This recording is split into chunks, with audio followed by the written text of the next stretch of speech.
what is possible. And when we had been talking about, you know, we'd love to do this again, the main thing was that we had to have a good idea. We can't just do it to do it. And it was a month after the end of the tour, we did an event in Chicago at the American Library Association, and we were backstage, and I was like, Rick, I have an idea. And I pitched something. I don't want to say too much because I don't want to spoil, but it involved the Minotaur, Nico to Angelo, and Hazel Levesque. Yeah!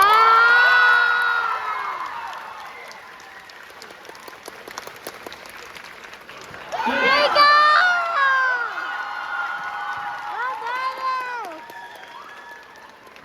So you admit that you did change your characters. Nico went from a dour goth boy to a well-adjusted young man with a sunny boyfriend.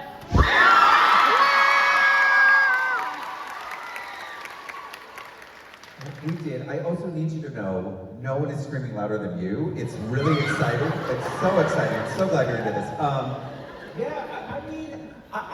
I think we were both aware, even when we were writing those initial drafts of The Sun and the Star, of, oh, this book feels different than any of the other Percy Jackson books. Part of that was, oh my, we're gonna spend a lot of time in Nico's head. And so, those of you who have read some of it does read very differently. It feels different. Nico's voice is different. And part of that is we just get to spend more time with him. So when we started Court of the Dead, it was, well, what's the journey now? Where do we take this character after, you know, Nico and Will have literally been through Tartarus? What's worse than Tartarus? Yeah, and now that they've been through Tartarus and they've learned how to be a couple together and support each other, what happens when they have to support the other people they care about in their lives? For instance... Yeah!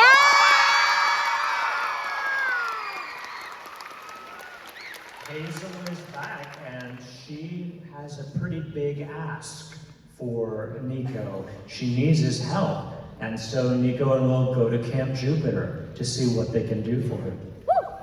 Yeah! It was very exciting to return to Camp Jupiter. In part, for me also as a challenge, is I'm very familiar with writing Camp Half-Blood. Writing Camp Jupiter was hard. In fact, if I say where most of the heavy lifting you did was in helping me build out Camp Jupiter, but when they get to Jupiter, there might be some surprises there. Well, there they are now. So, aside from the character in the middle, our lovely Minotaur, Rick and I, look, The Sun and the Star did so well that what it did for us was gave us creative permission. We took you on a very strange journey in The Sun and the Star. And so we were like, well, if we could do this again, can we be even weirder? And we got to invent a whole new cast of characters. These are some of them. You were going to meet them. They're all my children. I would go to war for all of them. And these are some of the characters you're going to meet in Camp Jupiter who have a very interesting proposition for our friends Nico and Will. So through all this, you have changed your trajectory. You've gone from being successful authors to superstar authors, changing the audience.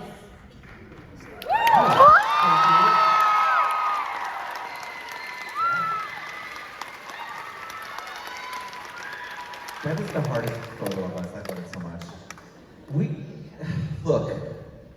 We knew that there are few fans in the world like Nico fans. We just know it in our hearts.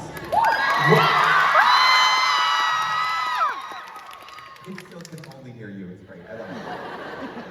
Here's what, I don't know. It was so surprising to us to not just see how successful The Sun and the Star was, but a life goal for me, like a bucket list item, was to be on the New York Times bestseller list once. Sun and the Star comes out, it happens, we're #1, we're over the moon excited, and then 100 weeks later, it's still there. And we were like, who is buying this book?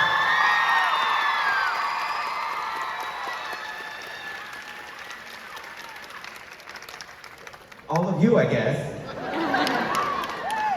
So yes, we did. It's been, you know, and because of that success, look what we have now. Another one. ever defended Riordan? No. He had to change his medium. Okay.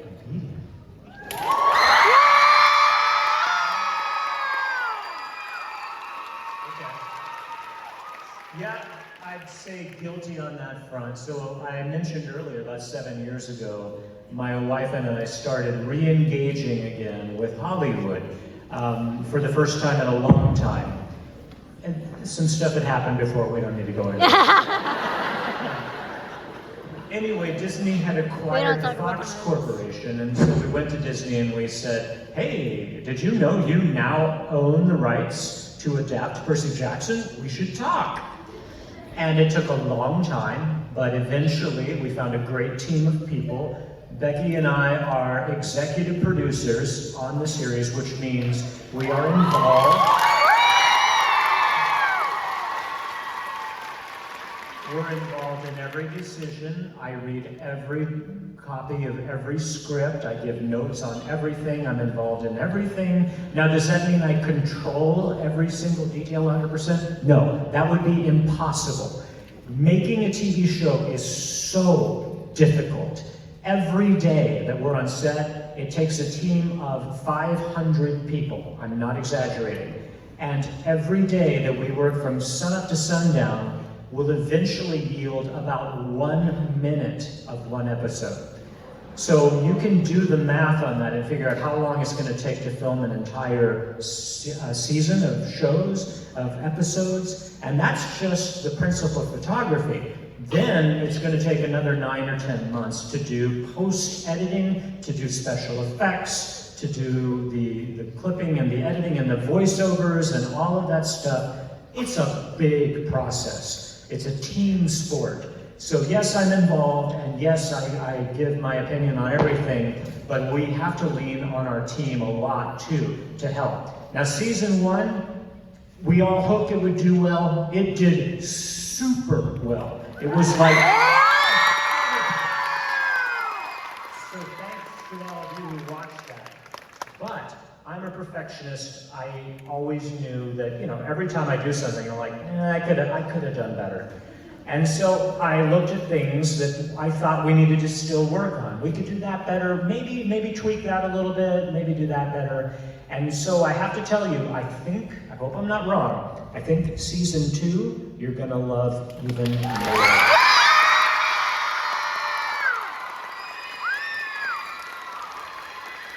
December 10th, season 2 comes out, and right now, we are filming season 3.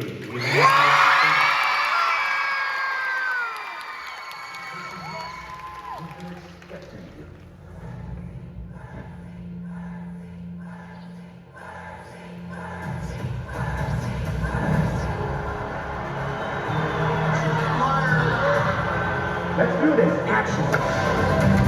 Percy Jackson began as a bedtime story for my son. All these years later, it's become a story for kids all over the world. It all started with a book that 180 million people around the world adore. The books are really special to me. I think I've reread all of them 6 times so far. I enjoyed them a lot in 3rd grade, and I still enjoy them now.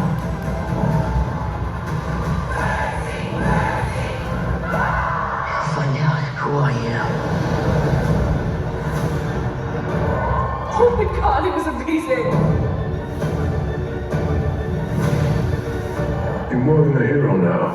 The fans that have read the books can say, I could be Annabeth Chase or Percy Jackson. You can be a hero no matter what you look like, no matter what your personal challenges are, no matter where you come from. I feel like it makes me realize that I can achieve really great things in my life.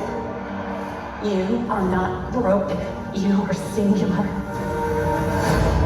There was this demand for a really faithful adaptation of the stories.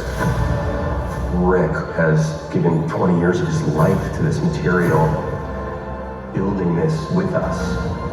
It was crucial. It's going to make the difference of this working or not working. So what comes next?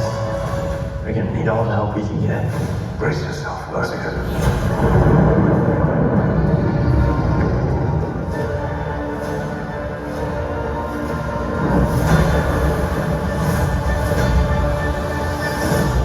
Let's go do the impossible. It's crazy how it went from the bedtime story 20 years ago to here we are.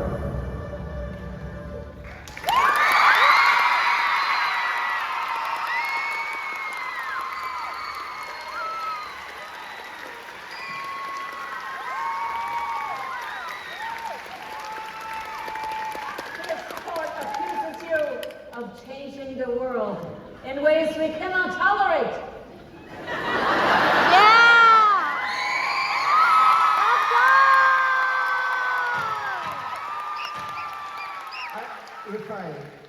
I know I tell a joke every 5 seconds, which is the least I've been gavelled on this whole tour. I'm very excited. Never mind. I'm gonna hold this here so I can't see him. If I can be sincere for a short moment of your time. Since The Sun and the Star has come out, not only has the response been amazing in terms of how many copies of the book has sold and how responsive and wonderful and supportive you have all been of not only the book, but inviting me into the fandom and letting me feel like I'm a part of this family. I am lucky enough that I do get to visit schools quite often and present based on the books that I have written. Especially the last year alone, I've gotten to do presentations just on The Sun and the Star. And I need you all to know that when you support books like this, and particularly The Court of the Dead and The Sun and the Star, this is what happens. In these visits, almost always at the end of them, as the kids leave the classroom, they're going to the other classes, there will be 1 or 2 stragglers who will stay behind and who will come up to me and immediately blurt out, I'm gay, I'm trans, I'm non-binary, and they will come out to me, and I will be the first person they've ever come out to. And it is both flattering, and then also I'm like, me? Girl, me? What?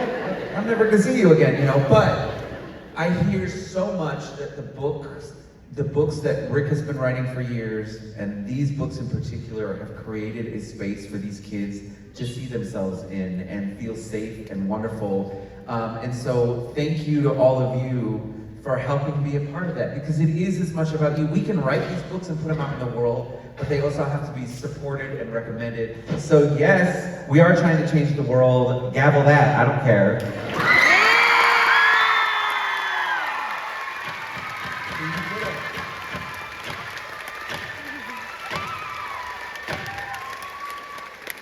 This court has heard more than enough. I think as everybody here would agree, I have been more than open-minded and even-handed during this trial. But in all of my millennia as a judge, I have never seen such flagrant violations of the law. You have changed your looks, you have changed your professions, you have changed your genres, you have changed your characters, you have changed your trajectories, you have changed diapers, you've tried to change the world, but most egregiously, you have even dared to have the hubris to try to change my mind.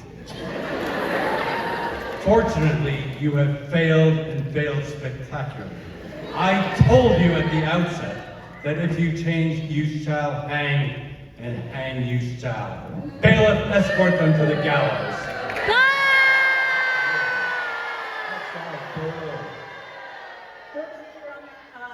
I got a call. I think you should take it.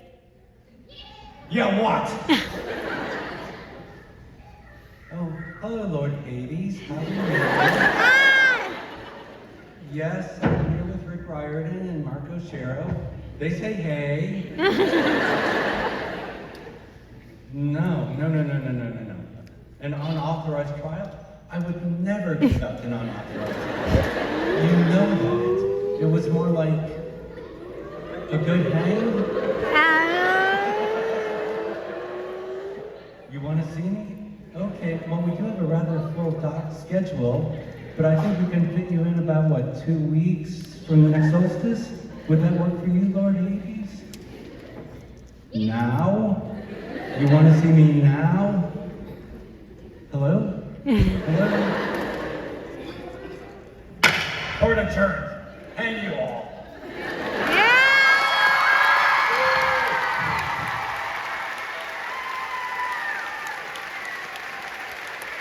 By the way, you are the first crowd to go, ooh, you're in trouble. I'm very proud of you. the judge is gone, we can do whatever we want. I do have a few more questions. These are from the audience. All right. Do you ever forget what you've written? I think How do we you know. recall previous stories to continue world building? Oh, I want you to star. Yeah! I wrote something? Oh yeah, all the time I forget what I wrote. I have to go back anytime I go to a new series, or anytime I'm like going, like when I went back to Percy Jackson again after so many years, I had to reread the first 5 novels to remember things. Yeah, absolutely. And when we do the TV show, before every season I go back and I reread that book and then I outline it out, and so I forget stuff all the time. Yeah, I mean, and it was also a challenge for me writing a series that I was familiar with as a fan, but it's different being a fan and then coming in to write, because I thought I knew certain details and I would put things into the book, and then either the copy editor or Becky Riordan would be like, that's incorrect. That's not how that works. And thankfully, we have people to help us, because we do actually want to respect canon and what's going to it. But yeah, I mean, I've done school visits where a kid will be like, so you wrote this on page 247 of your first book, and I'm like, I didn't write those words. I don't know what that is. Or they ask, what does this character mean? And you're like, I don't know who that is. Do you always know the ending of the book when you start writing? Oh. Well, for Sun in the Star, you came up with the ending. I mean, I did. I usually have an outline. We're both outliners, Yeah. like, because outlines help with writer's block for one thing, because it's like a roadmap and you kind of know where you're going. It's not infallible, but it does help. But that doesn't mean that the ending never changes. Sometimes I'll get halfway through and I'll say, oh, wait a minute, that ending doesn't work. And so I'll have to kind of rethink it. Yeah, because I'm an outliner, I do figure out the ending beforehand. I don't know if I've told you this very interesting way that I draft novels, which is when I'm writing the first draft, I write the last sentence first. And then I write the book to meet it. And with every book, except for Anger is a Gift, because I had not developed this process, the last sentence has never changed. So I actually wrote the last sentence of The Sun and the Star and the Court of the Dead first, and they are still the same. So I think elements of the ending were different, but that ending point for me is an anchor when I write. I want to write a book that meets that anchor and it helps me. I like that. I'm going to try that. Yeah. Has the popularity of Percy Jackson ever been difficult to deal with at times? Has popularity ever been difficult? I mean, if it's ever been a problem, it's been a really great problem.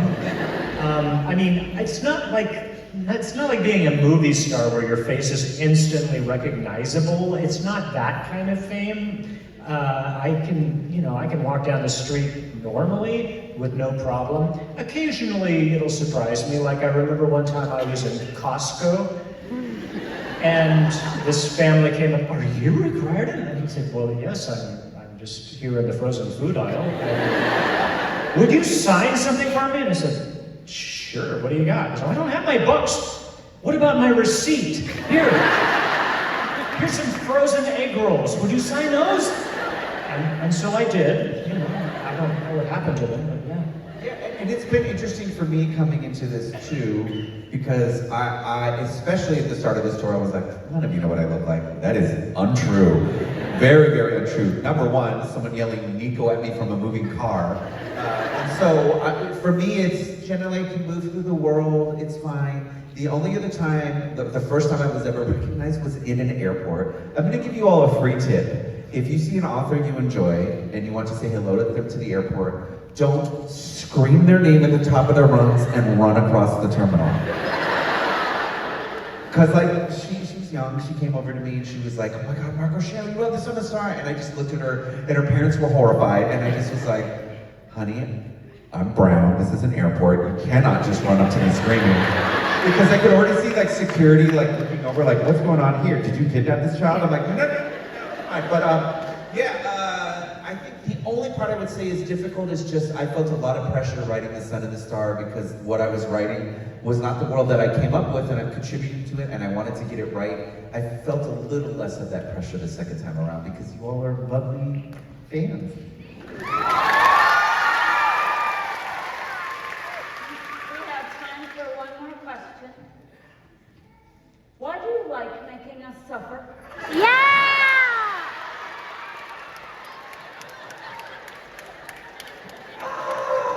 Who asked that? I love you. Oh, was that you?